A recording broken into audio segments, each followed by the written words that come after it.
आपल्याकडे पेशंट आले severe heart attack म्हणून त्याला अनकॉन्शियस झालं, हार्ट बंद पडून गेलं होतं.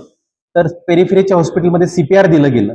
सीपीआर देऊन हार्टला रिवाईव्ह केलं गेलं आणि त्याच्यानंतर व्हेंटिलेटरवर पेशंट आमच्याकडे शिफ्ट केला गेला.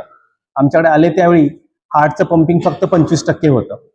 बीपी लागत नव्हता, हृदयाची गती भरपूर कमी झाली होती.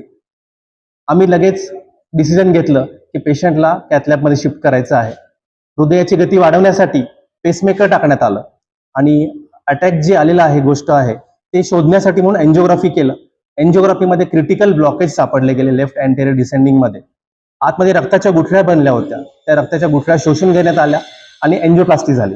एन्जिओप्लास्टी नंतर हृदयाची रक्तवाहिनी चालू झाली आणि हळूहळू हृदयाचं पंपिंग वाढत गेलं. जे पहिले 20 ते 25% होतं ते आता जवळपास 50% असं झालेलं आहे. आणि त्याच्यानंतर जवळपास पेशंट 4 दिवस आयसीयू मध्ये होता, व्हेंटिलेटरवर होता. बाकी क्रिटिकल गोष्टी झाल्या, त्याच्यामध्ये त्यांना डायलिसिस लागले, बाकीचे सपोर्ट्स लागले आणि हळूहळू पेशंट रिकवर होऊन 15 दिवसामध्ये आता पेशंट चालत घरी गेलेला आहे आणि आता आपल्या पुढे आलेला आहे. तो आपण सांगितलं काय क्रिटिकल पॉईंट आहे ज्याच्यामुळे हाई केस जी आहे किंवा वेगळी आहे?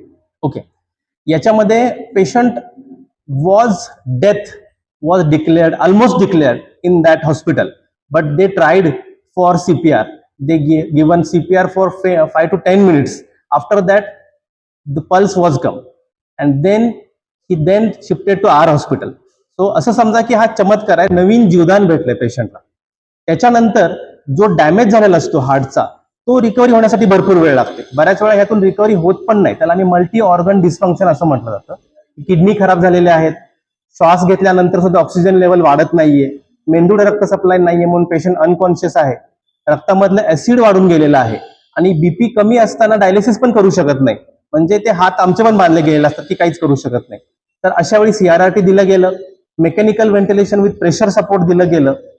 जे रक्ताच्या गुठळ्या पडण्याचे चान्सेस आहेत त्यासाठी रक्त पातळ व्हायचे स्ट्रॉंग औषध दिले गेले आणि एक प्रकारचं इन्फेक्शन कंट्रोल करण्यासाठी हायर अँटीबायोटिक पण दिले गेले आणि त्यानंतर पेशंट रिकव्हर झाला. Platelet count, blood floating, yes, तर प्लेटलेट काउंट ज्या होत्या ते नॉर्मली 3 लाखच्या खाली असतात, ते त्याच्या जवळपास 15 लाख पर्यंत वाढल्या होत्या. त्यामुळे रक्ताच्या गुठळ्यांचं प्रमाण वाढलं गेलं होतं आणि हेच क्लॉट्स हृदयाच्या रक्तवाहिनीमध्ये अडकून बसले होते, जे की आम्ही शोषून घेतले आणि त्यानंतर एन्जिओप्लास्टी करण्यात आली.